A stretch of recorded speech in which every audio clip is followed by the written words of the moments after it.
Rockstars, thanks for listening. Today's episode, we're going to be focusing on how we can retain employees, grow our new patients, recruit more effectively, all using branding. If you're not familiar with what branding is, don't worry. We're going to explain what branding is, how it ties to culture, and how we use these things as our secret advantage to not just keep great people, but to explode our business in a way that makes it easier for us as owners.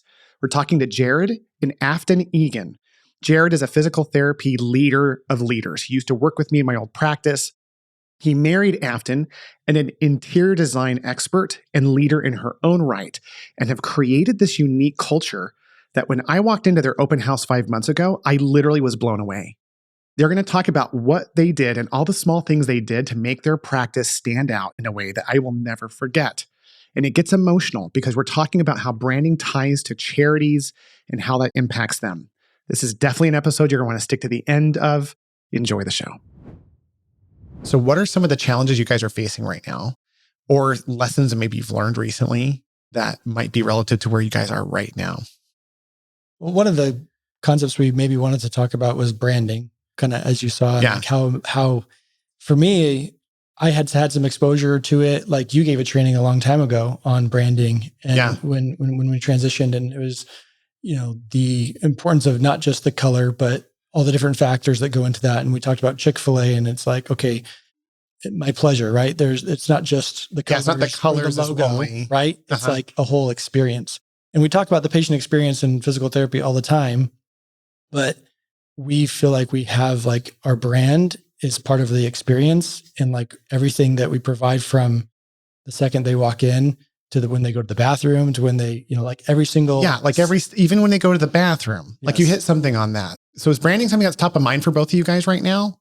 It was very intentional for us at the beginning, and we're seeing how that's been a huge payout for us, and it's been really important, and we get a lot of comments on it, and people keep coming and want to come and send all their friends and family because of the way that they feel and how they tie that to some of our branding.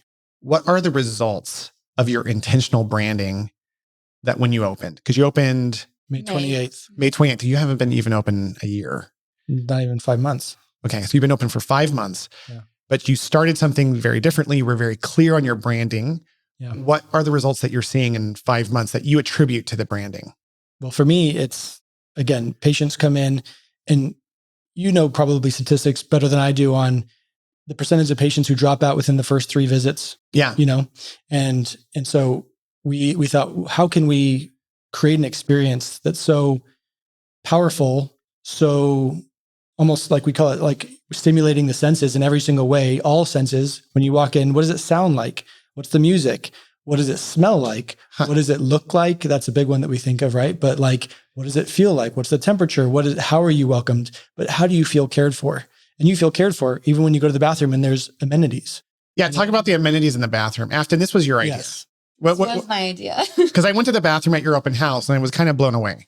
Yeah. Which I don't think I'd say that again, blown away in the bathroom. But go ahead and tell me, what was it that you were thinking, and what did you put in there and that kind of stuff? When we were, talking about what the experience would be with our patients and in our company, I kind of, because I have a background in interior design, because I'm a natural storyteller of spaces, it was very clear for me to walk in and go, okay, this is exactly how I would want to feel as a patient coming in here. This is how I would want to be taken care of. And so I can just kind of map out that story of start to finish what your experience is like.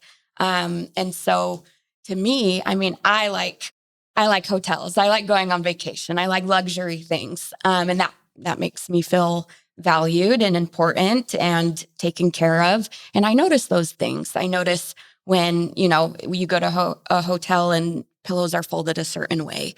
I just am very in tune to the small details of things. And so I've tried to implement that in how we do things at the clinic and how we train our team.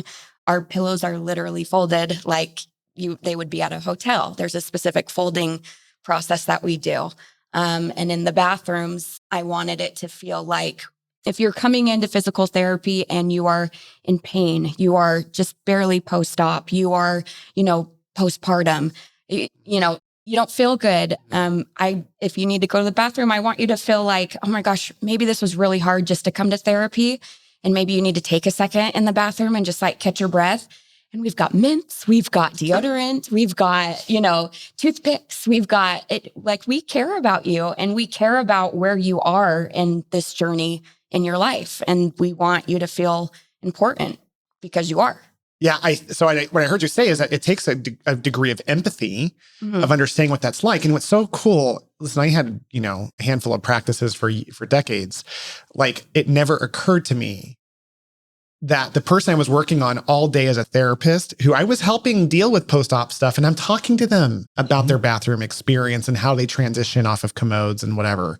Like, that was very top of mind for me functionally, but it never, apart from having a bar for them to use to hold on to, I never thought about the emotional impact of having those details dialed in until I used the restroom at your open house. And it was very humbling for me because I considered myself, a master at what I did. And here I was learning as I was using the restroom that I could feel cared for in a way. And I love that you talked about that, Afton, because ultimately they are coming in with all that emotional, like when they're going to the bathroom anywhere after post-op in particular, they're really mindful of the process in a way that the rest of us are subconscious. We're not even thinking about consciously. So those little details, but you also it was the color, all of the colors matched your brand. Mm-hmm. And you said something I loved about being a storyteller of spaces. Mm-hmm. So that was the story you kind of told of someone having a post-op experience in the bathroom. Talk about other parts of the clinic that you had a story for that you and Jared came together on. So for our space, how it's designed in this location, there is a conference room like right off to the front where you've got the waiting area, and then we've got kind of our conference room office area.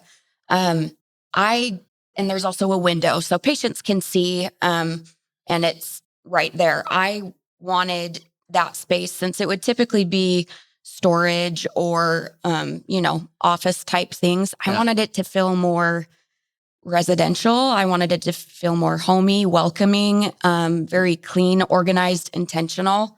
And so when you first walk into our space, I wanted it to feel like you were walking into a place that you were comfortable in. It wasn't this, just very bland and bleak and sad, or boring. Yeah. No, kind of forgettable. Yeah. It's very warm. It's very homey and inviting. We've got, a wood feature wall. We're very intentional with even down to the decor. I've got specific books that are in our branding colors that if someone wanted to read, they could, but all of the stuff on the shelves in our office, which all the patients can see. It's all very thought out with all of the boxes and bins are labeled. It just doesn't look like an office. It looks like a place in your house, So I was very intentional with that and bringing in plants and life. And we've got my favorite part of the whole clinic is we have a big black and white blown up picture of Jared and I in front of our coming soon sign with our Aera Physical Therapy. I love that. I love that at the very beginning of where you can see that in our clinic. I love that when we go to collaborate as a team, there's that picture there, and this is where it came from. This is where it started. This is the passion and the drive behind what we're doing. And I call it an open door policy. As far as all of the spaces in the clinic, there's an expectation that at any point a patient can walk into any of those spaces and it would be clean and acceptable for them to be there. The kitchen, the bathrooms, it's open door policy. So that's kind of what we preach to our team as well. Yeah. It takes a page out of Ray Kroc's handbook for McDonald's, the founder of McDonald's. One of the things he was notoriously known for was taking his franchisees and walking them around the outside of the facility and giving them the idea that walk in as if you're a customer here. We get so mind blind to the site of our own practice. We just walk in, we do our work, we live there. It's like this big place. So we oftentimes lose sight of the forest being inside the tree, so to speak, culturally and branding wise. And so I love that you guys took this approach, and it was a neat mix of talent seeing you two come together, because obviously you're this storyteller of spaces, Afton, and you married one of my good friends and someone I had the privilege of working with for years in my practice over at Rise Rehab, and seeing Jared really be a cultural leader of that company. So Jared, what do you think is the relationship between company culture and branding? If you could talk a little bit about what that means, because you knew culture from our shared culture. Yeah. What did that mean for you? And then how did you create that? Well, culture is what it feels like to work there, right? Or to be a patient there. And that all goes into our branding and what it feels like to be, whether it's an employee or a patient. We wanted our team members to be proud of where they work, to want to represent our colors, our brand, our values, our purpose as a company. And that's very top of mind for us. We talk about it. We want to promote Aera Physical Therapy because we want to make a bigger impact on people's lives. What's Aera's purpose? Aera's purpose is to make an impact through every era. Okay, guys. So rock stars, I'm going to pause for a second. Like I call them cultural foundations, purpose, vision, values. We talk about these things all the time. I had the great privilege of learning from expert coaches to teach me how fundamental all things were, how it all boils down to that. Branding, culture, all starts with knowing what we take a stand for in this world. And as owners, if we don't know how to rattle it off that quickly, there's some room for improvement. And so I just want to acknowledge you for having it stated that briefly and so powerfully. I can remember that. I understand that, because when I think of Aera now, I think of it even a little bit differently. I'm sure you've told me that historically, but just hearing you say that now. So you brought in that clarity of like, and you worked on that together as partners. Like, this is what the foundation is. You were, I'm guessing, more applicable in developing it from a operations perspective, whereas you were coming in more on the branding side and the development and design end of it. I will argue that most PT owners probably aren't design experts. No. So I just wanted to say that more to give myself permission as to why my clinics were so ugly compared to yours. No, they were fine. Mine were nice. Yeah. I had nice, but there was this, I can't communicate it to the rock stars listening enough. How when I walked in, it was immediate. I walked in and it was like, it hit me because I was so not used to that coming into a PT practice. And what I love about physical therapy is that it's so homogenized. You only have to be a 1% difference to be in a completely different space. So that's what you brought. Go back into that. So you talked about branding being an element of culture because it's a lot of the featuring and the feeling of how things look. And then it's tied to your messaging. So how do you leverage that now with your team? How do you develop your culture with your team? And how does brand fit into that? Yeah, well, part of our brand is how we live our values, right? How we show up for each other each day. Our purpose is to make an impact through every era. Our values are an acronym for impact. So integrity, mastery, professionalism, accountability, candid care, and team. And then we have our little phrases and sayings, and we talk about these and we shout these out at our team meetings, and we live these. We don't just have it written down somewhere. We practice it, we live it, we hire based off of that mindset, and then we train more for the skill set. But it's just how we show up for our patients and truly making them feel like we live those values and we live our brand, which part of our brand is how we act. That's what we message to our team too. You know, the way you show up, the way you carry yourself, you're representing our brand.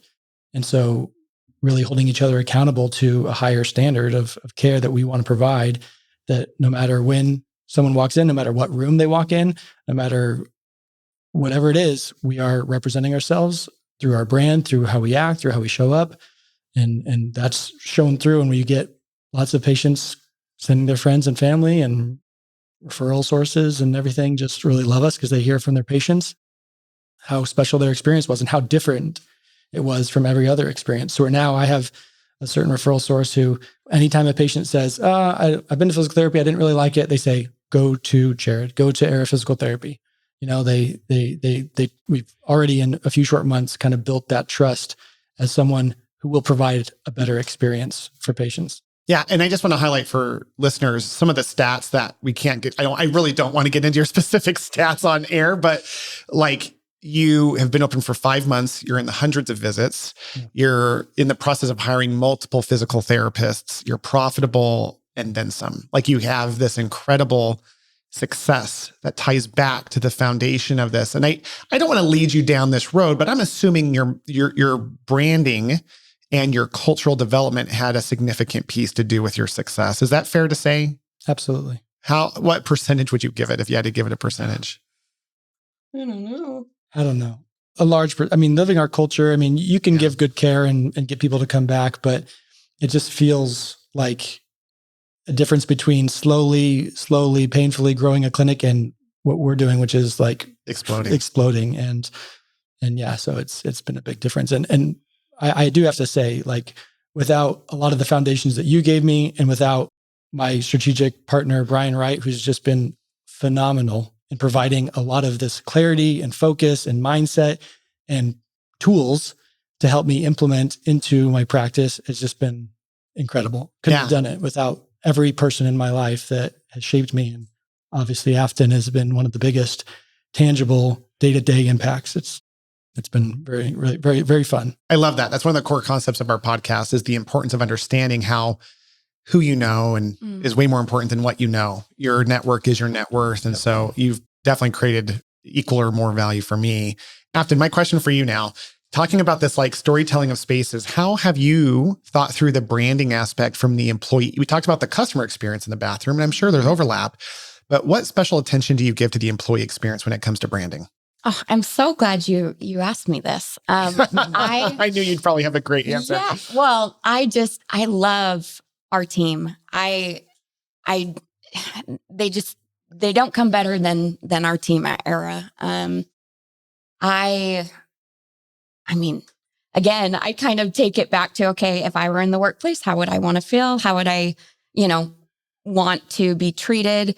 They kind of joke around the clinic. They call me the clinic mom because I'm just kind of this nurturing presence, and I just kind of do a little bit of everything and make sure everyone's needs are met. And that really is a lot of what I do. I specifically, when our employees are hired, they get, with all of their onboarding stuff, they also get like a welcome packet that is specific to them. They get, they fill out an entire questionnaire about important things that they like their start date, so we can highlight when they hit like 6 months with us, a year with us, and different. We go down to like allergies and things they like to watch on TV. I want to know everything about them that is going to give them the best experience in the workplace, because that's where they spend a lot of their time, is with us. And I want to make sure that they are comfortable and happy, and that ultimately reflects on patient care as well. So if they're not happy, our patients aren't going to be happy either. And so I really do. They get the questionnaire, they fill it out, and I think one of our providers had said something to Jared and was like, oh my gosh, I told her I liked these specific things in the break room, and the next day it's there. And I'm like, yeah, I'm just like the little fairy that kind of just goes in and makes sure. And I just love it. I love just being around everyone and making sure that they are all, taken care of and really listened to. I check in on them quite a bit. And we'll send out, like, in our team, like, text threads. I'm usually kind of going over, okay, here's the game plan. If you have any questions, any feedback, I really do like to make sure that they're heard and seen throughout this process, and how valued they are for the growth that we've had. And I do make it a point to specifically highlight our employees with how monumental their impact has been to our success. It's been them. We couldn't do it without them either. So I make sure, I'm a words of affirmation person. And so that's typically how I make sure that I highlight that. If I feel it, I'm going to tell you. Well, that was a fantastic answer, me affirming you verbally for that wonderful response. I will. Thank you. And I mean that sincerely. So it's interesting because as you're talking about branding, branding, it's so much more to you than branding. Mm-hmm. Like branding is the word to describe the connection between what people see, smell, like the physical matter of what they experience it's the tie between, is how I'm learning this from you guys. It's the tie between what I see, smell, hear, taste, tied to the cultural foundation of what we stand for and what we believe in, right? But for you, it seems like it means even more. Like, so what does branding mean to Afton? I mean, because of my background in interior design, I have always been drawn to creating and just art across the board, whether it's music or whatever it is. I mean, branding does tell a story. I mean, I get comments on my bow all the time, and I've always worn a bow. That's part of my brand. For those of you who are listening and not watching, check it out on YouTube. She has a bow, and I've never not seen you with a bow in your hair. Right. And you probably never will. Yeah, I've just always had a bow. People ask why. I don't know. It's just kind of my thing, and I just kind of like it, but it's kind of my brand. And because like what you just said, I've never not seen you without one. That's my brand, and that's why it's important, because I'm going to kind of show up the same way every day, just like our clinic does. I mean, to me, branding is definitely, I'm putting my feelings and emotions of how much I care about what we're doing and what we stand for. And I'm showing you in the best way I know how, which is telling a story. And so for me, it's all kind of jumbled into one. It's the story and the branding and the feeling of how much I care about and we care about our patients and what we're providing. So branding for you is the story of showing you how much you matter to us. Yeah. And there's consistency. It seems like consistency is a really big thing across the board there. There's safety in knowing what to expect, isn't there? Yeah. Mm-hmm. Trust. Yeah.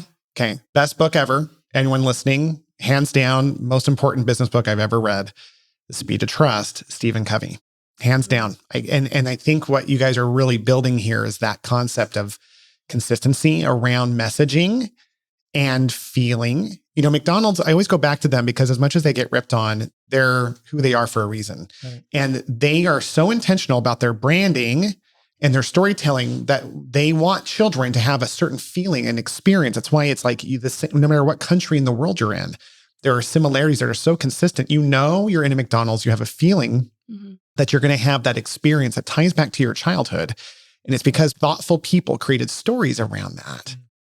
And the story also has a little bit to do with where we're going.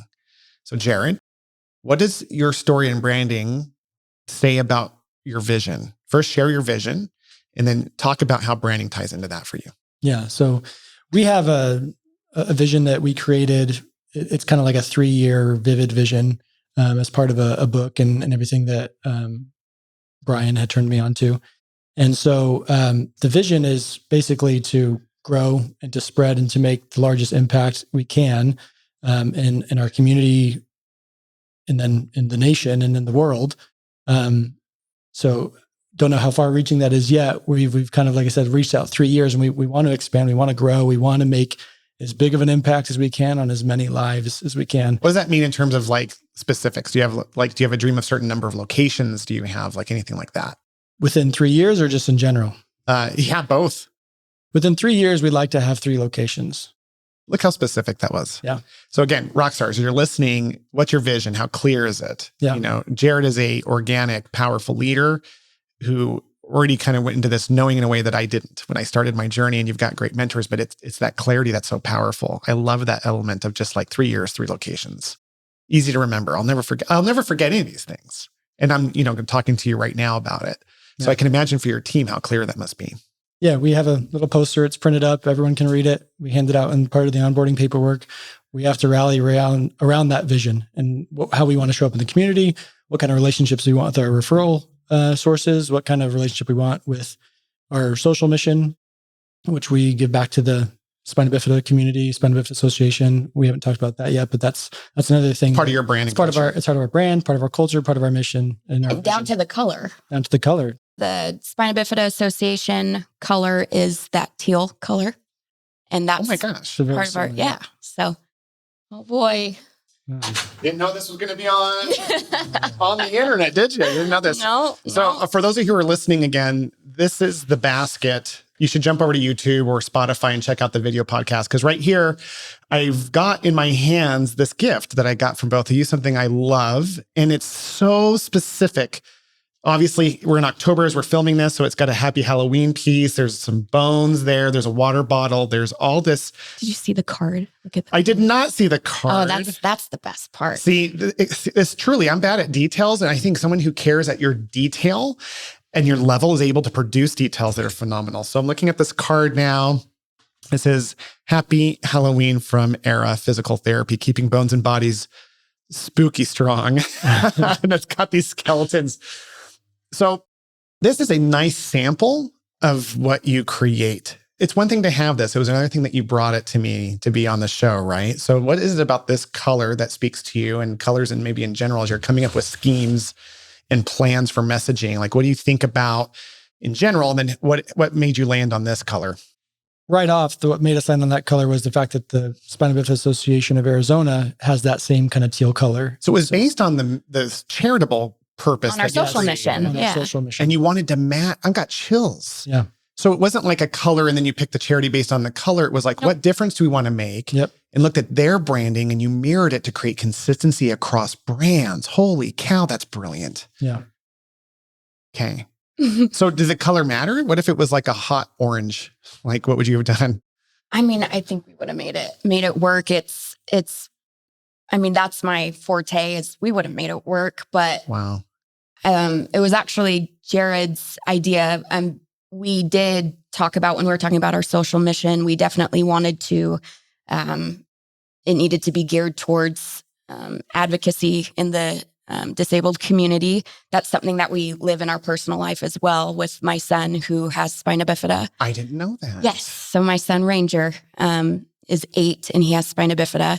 And it was, I had kind of said, that would be great if, when we're talking about our social mission, like this is something that we live, that you've seen as a stepdad, and you've seen me go through as a special needs parent, and your stepson. That would be great. It's so needed, more advocacy and more of a voice in the disabled community. And he said, why not? Let's gear towards Spina Bifida Association. And I mean, it just took off from there, and it just felt like, oh my gosh, duh. Like, of Right. course. And we are just, Well, there's such a need too. there's such a need. And I had no idea until obviously I married Afton and started interacting with Ranger and going to these, the annual walk and roll that the Spina Bifida Association puts on. It's, and talking about insurance issues and accessibility and just all these things that, I had no idea. You talk to patients and they kind of maybe tell you a little bit of insight on their lives, but just how deep that goes, and the need for advocating even on a higher governmental, law changing level, is something we want to do in the future as well. And also help, financially, we donate $25 to the Spina Bifida Association for every patient referral we get from our patients. So if they send their family and friends, we pay that forward. And so that's all kind of, we use our time, energy, and efforts, but also, as much as we can, finances, and helping push that along. What's neat about this too, from a 10,000 foot perspective, is I think a lot of times as business owners, we get kind of lost in the strategy of how to do these things, like the strategy of like picking colors and like, what's the psychology of colors? But at the end of the day, what has made this such a clean through line for me is that you started with your heart as people. And it's, leadership is less about developing something we don't have and more about uncovering what's already there. And you did that so beautifully to go, what matters to me now as a parent? Well, my son matters to me. And spina bifida is a real thing that you live in and live in daily. And so you're in this world. And so when you looked at your company, you didn't see that as two separate things. You saw it as a vehicle to promote a purpose. That's great. Listen to this story. As people are listening to this, I hope they're feeling lost like I am in this story that doesn't have a beginning or an end. It's circular.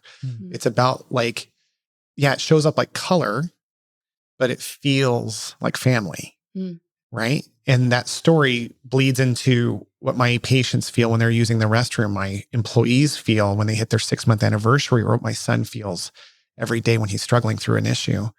And you've connected these things through your company. And I think that's the greatest thing about conscious capitalism, is it gives us a vehicle to increase our impact to the world. And money becomes this tool that we do it for to help us do more of the mission, not the other way around. Right. Mm-hmm.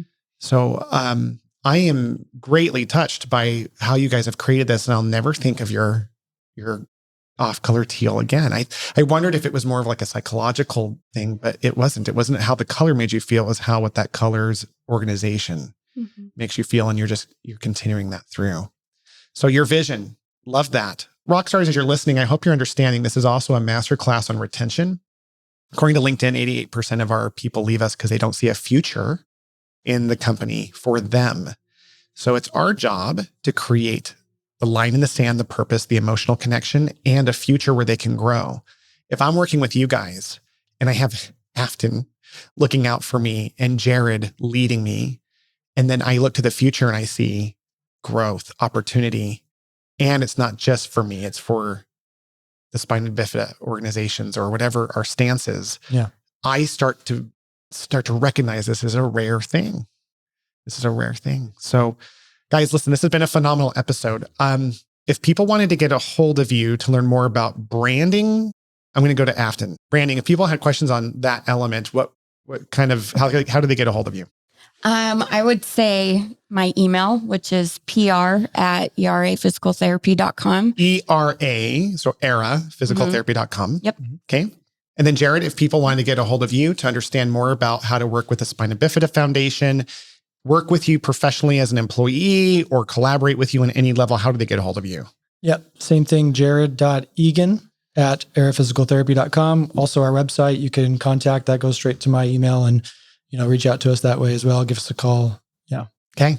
I'll put in the show notes, and please remind me if you don't see them, that I'll put a link to the Spina Bifida Foundation as well that you guys sponsor and support. And we will actually make a contribution as well for being a guest on our show. And frankly, because I feel so inclined after receiving this wonderful gift and basket. Thank you both for being powerful leaders and for being on the show. Thank you so much for having us on. It's awesome. Guys, thank you for taking time to listen to today's episode. If you found today's information to be useful, could you take a minute and help me? I would love it if you could leave a podcast review in your app so that other people who are looking for this information can find it. Plus, my dream is to have the largest network of medical entrepreneurs and leaders in the world so that together we can change healthcare to make it better for all. So in addition, if you can think of anyone that you could send this to, not only would that mean a lot to me personally, but it would build this network so that we can make healthcare the way that we want it.